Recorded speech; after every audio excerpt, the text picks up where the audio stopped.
नमस्कार। Study classes में आपका स्वागत है। तो आज हम लेसन प्लान यानी पाठ योजना को देखेंगे। आज का जो विषय है वह है सिविक्स यानी नागरिक शास्त्र, जबकि जिस टॉपिक यानी जिस प्रकरण पर लेसन प्लान बनाना है वह टॉपिक है बाजार में एक कमी, जो कि क्लास 7 से संबंधित है। आप सामाजिक विज्ञान पुस्तक के अंतर्गत इस चैप्टर को देख सकते हैं, जो कि कक्षा 7 से संबंधित है। अगर और भी लेसन प्लान आप देखना चाहें तो प्लेलिस्ट में जाकर देख सकते हैं, आपको वहां पर बहुत सारा वीडियोस देखने को मिल जाएगा। तो आइए आज का टॉपिक देखते हैं। आज का जो टॉपिक है बाजार में एक कमीज। पाठ योजना जब भी स्टार्ट करें अपने रजिस्टर के लेफ्ट पेज से इसका शुरुआत करें। सबसे पहले लिखें विद्यालय का नाम, जिस विद्यालय में पढ़ाने के लिए जाना है आपको, फिर अपना नाम लिखेंगे, फिर क्रमांक यानी रोल नंबर क्या है वो लिखेंगे, विषय हो जाएगा नागरिक शास्त्र, प्रकरण में हो जाएगा यानी कि जिस टॉपिक पर आपको लेसन प्लान बनाना है वो प्रकरण लिखना है। जैसे कि यहाँ पर है बाजार में एक कमीज। किस क्लास के लिए है तो 7 क्लास के लिए। कितने समय तक आपको पढ़ाना है तो जो क्लास होती है 35 या 40 मिनट की होती है वो लिखेंगे। किस घंटे में पढ़ाने के लिए मिला है आपको वो यहाँ पर लिखेंगे। दिनांक यानी डेट क्या है और सत्र कौन सा चल रहा है आपका, इन सारी चीज़ों को यहाँ पर लिखेंगे। उसके बाद सामान्य उद्देश्य। सामान्य उद्देश्य के अंतर्गत 5 पॉइंट लिख सकते हैं, जो कि आपका विषय से संबंधित होता है। इसका उद्देश्य क्या है, जैसे कि विषय है हमारा नागरिक शास्त्र। तो सबसे पहला नंबर देखेंगे, छात्रों में नागरिक शास्त्र विषय के प्रति रुचि उत्पन्न करना। दूसरा, छात्रों में देश प्रेम की भावना का विकास करना। तीसरा, छात्रों की मानसिक शक्तियों का विकास करना। चौथा, छात्रों में नागरिकता के गुण एवं वैज्ञानिक दृष्टिकोण का विकास करना। और पांचवा हो जाएगा छात्रों के दृष्टिकोण में व्यापकता का विकास करना। फिर सामान्य उद्देश्य के बाद विशिष्ट उद्देश्य के अंतर्गत हम 5 पॉइंट लिखेंगे, जो कि हमारा प्रकरण से संबंधित होता है। तो प्रकरण है बाजार में एक कमीज। तो इसका उद्देश्य क्या है, जैसे पहला नंबर है छात्र जो है बाजार के विषय में जान सकेंगे। दूसरा नंबर है छात्र बाजार से संबंधित विषय की व्याख्या कर सकेंगे। तीसरा नंबर है छात्र बाजार की सुविधाओं का सही प्रयोग कर सकेंगे। चौथा नंबर है छात्र बाजार से संबंधित विषय को चार्ट पेपर द्वारा प्रदर्शित करने का कौशल विकसित कर सकेंगे। जबकि पांचवा नंबर है छात्रों में बाजार से संबंधित पत्र पत्रिका को पढ़ने की रुचि विकसित हो सकेगी। उसके बाद हम राइट पेज में आएंगे। यहाँ पर लिखेंगे सहायक शिक्षण सामग्री, यानी कि पढ़ाने के लिए आप किन किन सामग्री का प्रयोग कर रहे हैं उस चीज को यहाँ पर आपको लिखना है। तो चौक, डस्टर, मॉडल, चार्ट, संकेतक और अन्य शिक्षण सहायक सामग्री यहाँ पर हो जाएगा। किस विधि का प्रयोग कर रहे हैं तो व्याख्यान एवं प्रश्नोत्तर विधि। पूर्व ज्ञान में हो जाएगा छात्र जो है यानी कि इस चैप्टर के बारे में सामान्य जानकारी रखते हैं, यानी कि इस टॉपिक के विषय में उनको थोड़ी बहुत नॉलेज है। वर्ग व्यवस्था में हो जाएगा छात्र अध्यापक या अध्यापिका जो भी हैं अपने सुविधा के अनुसार क्लास को व्यवस्थित करेंगे। उसके बाद प्रस्तावना का पॉइंट आता है, इसमें 2 कॉलम आपको बनाना है। एक छात्र अध्यापक या अध्यापिका कथन और दूसरा छात्र संभावित उत्तर। प्रश्न और उत्तर जो होते हैं एक दूसरे से संबंधित होते हैं। जिस तरह से छात्र उत्तर देते हैं उसी से अगले प्रश्न का निर्माण किया जाता है। ये प्रश्न जो है छात्र अध्यापक या अध्यापिका जो है वो क्लासरूम में बच्चों से करते हैं। ये प्रश्न की संख्या आप 4 या 5 रख सकते हैं और लास्ट प्रश्न में आपका टॉपिक निकल कर आना चाहिए जिस टॉपिक को आप पढ़ाने वाले हैं। तो जैसे पहला प्रश्न करती हैं छात्र अध्यापिका छात्रों से कि छात्रों हम लोग किस ग्रह पर रहते हैं, तो छात्रों के द्वारा उत्तर आता है पृथ्वी पर। अब उसी से अगला प्रश्न है कि पृथ्वी पर कौन कौन निवास करते हैं, तो मनुष्य, पशु, पक्षी तथा अन्य प्राणी। तीसरा प्रश्न है मनुष्य की मूलभूत आवश्यकता क्या है, तो छात्रों के द्वारा उत्तर आता है रोटी, कपड़ा, मकान। चौथा प्रश्न है मनुष्य वस्त्र या कपड़ा खरीदने के लिए कहाँ जाता है, तो छात्रों के द्वारा उत्तर आता है बाजार में। पांचवा प्रश्न है बाजार के बारे में विस्तार पूर्वक बताएं, तो छात्र जो है यहाँ पर अच्छे तरीके से उत्तर नहीं दे पाते हैं और हम देख सकते हैं कि हमारा टॉपिक जो है वो निकल कर आ गया। तो यहाँ पर उसके बाद आगे लिखेंगे छात्र अध्यापिका कथन में हो जाएगा बाजार में एक कमीज, और पाठ की उद्घोषणा में हो जाएगा आज हम लोग बाजार में एक कमीज यानी कि इस चैप्टर के बारे में विस्तार पूर्वक अध्ययन करेंगे। अब इसके बाद अगला पेज में आएंगे जिसमें दोनों साइड का पेज यूज करना है। 4 कॉलम यहाँ पर बनेगा जो कि प्रस्तुतिकरण के नाम से जाना जाता है।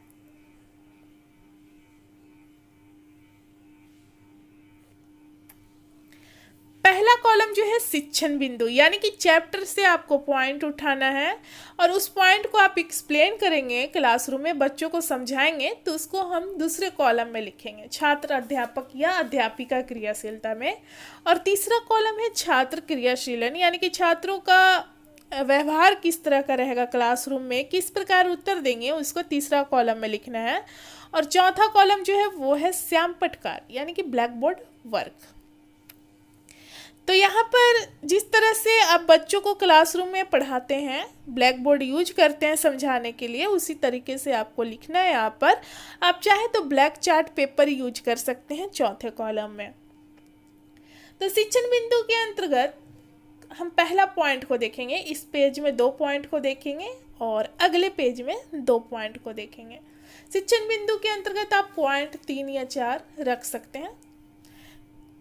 तो पहला पॉइंट है, आप चैप्टर में देख सकते हैं, ये देखने को मिल जाएगा, कुरनूल में कपास उगाने वाली किसान, इनके बारे में जानेंगे। तो सपना कुरनूल आंध्र प्रदेश की एक छोटी किसान है। वह अपने छोटे से खेत में कपास उगाती हैं। इस फसल बोने से पहले सपना ने स्थानीय व्यापारी से खेती के लिए ऊंची ब्याज दर पर कर्ज लिया था। उस समय स्थानीय व्यापारी ने शर्त रखी थी कि वह अपनी सारी रुई उसे बेचेगी, यानी कि जो स्थानीय व्यापारी ने कर्ज दिया था रुई उन्हीं से बेचना था। उन्होंने ये शर्त रखा कर्ज देने से पहले। पैदावार हो जाने पर सपना व्यापारी को रुई बेच देती, यानी कि व्यापारी से रुई बेचती है, परंतु जो प्रचलित मूल्य होता है उस मूल्य से कम मूल्य मिलने पर भी विरोध नहीं करती है, क्योंकि ये कर्ज ली थी और इस शर्त पे कर्ज ली थी कि जो भी रुई होगा वो व्यापारी को ही बेचेगी जिसने कर्ज दिया था। प्रायः ग्रामीण क्षेत्र में किसान या गरीब परिवार अनेक तरह से काम के लिए स्थानीय व्यापारी पर ही निर्भर रहते हैं। तो इसी से संबंधित प्रश्न करती हैं छात्र अध्यापिका छात्रों से कि सपना ने किससे खेती के लिए ऊंची ब्याज दर पर कर्ज लिया था। तो छात्रों के द्वारा उत्तर आता है स्थानीय व्यापारी से। और यहाँ पर छात्र क्रियाशीलन में देख सकते हैं कि जो छात्र हैं ध्यानपूर्वक कक्षा में छात्र अध्यापिका द्वारा पढ़ाए जा रहे कथनों को सुनेंगे। श्याम पटकार में देख सकते हैं कुरनूल में कपास उगाने वाली जो किसान है उनके बारे में देखेंगे। सपना कुरनूल आंध्र प्रदेश की एक छोटी किसान है। कपास उगाने के लिए स्थानीय व्यापारी से ऊंची ब्याज दर पर कर्ज लेती हैं। व्यापारी के कहने पर सारी रुई उसे ही बेचती हैं, क्योंकि ये शर्त पर कर्ज व्यापारी ने इन्हें दिया था, परंतु प्रचलित मूल्य से कम मूल्य मिलने पर भी इसका विरोध नहीं करती, क्योंकि व्यापारी ने कर्ज दिया था और शर्त था कि जो भी रुई होगा वो व्यापारी को से ही बेचना है।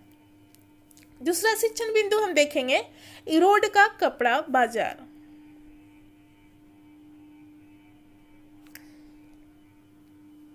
तमिलनाडु में सप्ताह में 2 बार लगने वाला इरोड का कपड़ा बाजार दुनिया के विशाल बाजारों में से एक माना जाता है। बाजार में अनेक बुनकर द्वारा तैयार किया गया कपड़ा बिकने के लिए यहाँ आता है।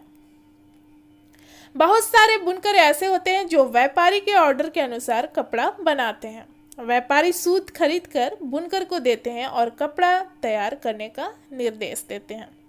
ये व्यापारी देश व विदेश के वस्त्र निर्माता और निर्यातकों को उनके ऑर्डर के अनुसार कपड़ा उपलब्ध कराते हैं, क्योंकि ये क्या करते हैं व्यापारी जो है बुनकर को ऑर्डर देते हैं और यहाँ पर बुनकर जो है व्यापारी के ऑर्डर के अनुसार कपड़ा बनाते हैं। तो इसी से संबंधित प्रश्न करती है छात्र अध्यापिका बच्चों से कि रोड का कपड़ा बाजार कहाँ लगाया जाता है। तो छात्रों के द्वारा उत्तर आता है तमिलनाडु में। यहाँ पर देख सकते हैं श्याम पटकार में तमिलनाडु में सप्ताह में 2 बार लगाया जाता है, जो कि ये बाजार काफ़ी प्रसिद्ध है। बुनकर प्रायः व्यापारी के निर्देश के अनुसार कपड़ा यहाँ पर बनाते हैं। अब अगले पेज में आएंगे, तीसरा शिक्षण बिंदु देखेंगे, बुनकर सहकारी संस्था। तो ये बुनकरों के हित में काम करती है। व्यापारी के ऊपर निर्भरता को कम करने तथा बुनकर की आमदनी को बढ़ाने के लिए सहकारी संस्था एक साधन के रूप में काम करती है। बुनकरों की सहकारी संस्था में बुनकर एक समूह बनाकर कुछ गतिविधि सामूहिक रूप से करते हैं। ये सूत व्यापारी से सूत प्राप्त करते हैं, यानी कि वे सूत व्यापारी से सूत प्राप्त करते हैं और उसे बुनकरों में बांट देते हैं। सहकारी संस्था विक्रय का कार्य भी करती है। इस तरह व्यापारी की भूमिका समाप्त हो जाती है और बुनकरों को कपड़ा का उचित मूल्य मिलता है। कभी कभी सरकार उचित मूल्य पर सहकारी संस्था से कपड़ा खरीदकर उनकी मदद करती है। इसी से संबंधित प्रश्न करती हैं छात्र अध्यापिका छात्रों से कि सहकारी संस्था यानी कि बुनकर सहकारी संस्था बुनकर की कैसे मदद करती है। तो यह बुनकरों को यानी कि व्यापारी के ऊपर निर्भरता को कम करती है तथा बुनकर की आमदनी को बढ़ाने में भी मदद करती है। यहाँ पर श्याम पटकार में देख सकते हैं, बुनकर सहकारी संस्था, यह संस्था बुनकरों की व्यापारी के ऊपर निर्भरता को कम करती है और कपड़ों का उचित मूल्य दिलाने में सहायता करती है, एक साधन के रूप में काम करती है। तो इससे बुनकरों को उचित मूल्य मिलता है। व्यापारी जो थे बुनकरों को उचित मूल्य नहीं देते थे, लेकिन जो बुनकर सहकारी संस्था है ये व्यापारियों के ऊपर बुनकरों की निर्भरता को कम की और उनको उचित मूल्य भी प्रदान यानी कि दिलाने में सहायता की। चौथा शिक्षण बिंदु है दिल्ली के निकट वस्त्र निर्यात करने का कारखाना। व्यापारी द्वारा प्राप्त कपड़े से वस्त्र निर्यात कारखाना कमीज बनाती हैं और विदेशी खरीदारों को निर्यात करती हैं। जो कपड़े हैं व्यापारी से प्राप्त करके कमीज बनाती है यह कारखाना। विदेशी व्यवसाय शर्त के साथ व्यापार करते हैं। वे माल की मांग जो है न्यूनतम मूल्य, कम मूल्य पर तथा उच्चतम स्तर की गुणवत्ता और समय पर करते हैं। मूल्य कम देते हैं लेकिन क्वालिटी सही होना चाहिए। जरा सा भी दोषयुक्त होने या देर होने पर बहुत सख्ती से निपटा जाता है। वस्त्र निर्यात कारखाना जहां तक संभव होता है मजदूर को न्यूनतम मजदूरी देकर अधिकतम काम लेता है। इस तरह के अपने साथ साथ विदेशी व्यवसाय का लाभ ये उठाते हैं। जो कारखानाएं हैं वो विदेशी व्यवसाय का भी लाभ उठाते हैं। इसी से संबंधित प्रश्न करती हैं छात्र अध्यापिका बच्चों से कि वस्त्र निर्यात कारखाना मजदूरों से किस तरह काम करवाती है। तो न्यूनतम मजदूरी देकर अधिक काम लेती है। श्याम पटकार में देख सकते हैं दिल्ली के निकट वस्त्र निर्यात करने की जो कारखाना है यह व्यापारी द्वारा प्राप्त कपड़े से वस्त्र निर्यात कारखाना कमीजें बनाती है, यानी कि यह कारखाने कमीजें बनाती हैं और व्यापारी से प्राप्त कपड़े से यह कमीजें बनाती हैं और विदेशी खरीदारों को निर्यात करती हैं। अब उसके बाद हम अगले पेज में आएंगे जो कि मूल्यांकन प्रश्न में क्या है कि आप जिस चैप्टर को पढ़ाए हैं बच्चों से प्रश्न करना है और देखना है कि बच्चों को समझ में आया या नहीं। यह प्रश्न की संख्या आप 4 या 5 रख सकते हैं और क्लासरूम में ही प्रश्न करना है और बच्चे आपको क्लासरूम में ही उत्तर देंगे। प्रश्न है सपना कहाँ की रहने वाली छोटी किसान थी। दूसरा, सपना को स्थानीय व्यापारी ने किस शर्त पर कर्ज दिया था। तीसरा प्रश्न है यानी कि रोड का कपड़ा बाजार, बुनकर किसके ऑर्डर के अनुसार वहाँ कपड़ा बनाते थे। चौथा प्रश्न है बुनकर सहकारी संस्था क्या है। पांचवा प्रश्न है वस्त्र निर्यात कारखाना कमीजें बनाने के लिए किनसे कपड़े प्राप्त करती है। उसके बाद पुनरावृत्ति में देखेंगे यहाँ पर जो चीज आप पढ़ाए हैं उसको काफी छोटे क्रम में बच्चों के सामने दोहरा देना है।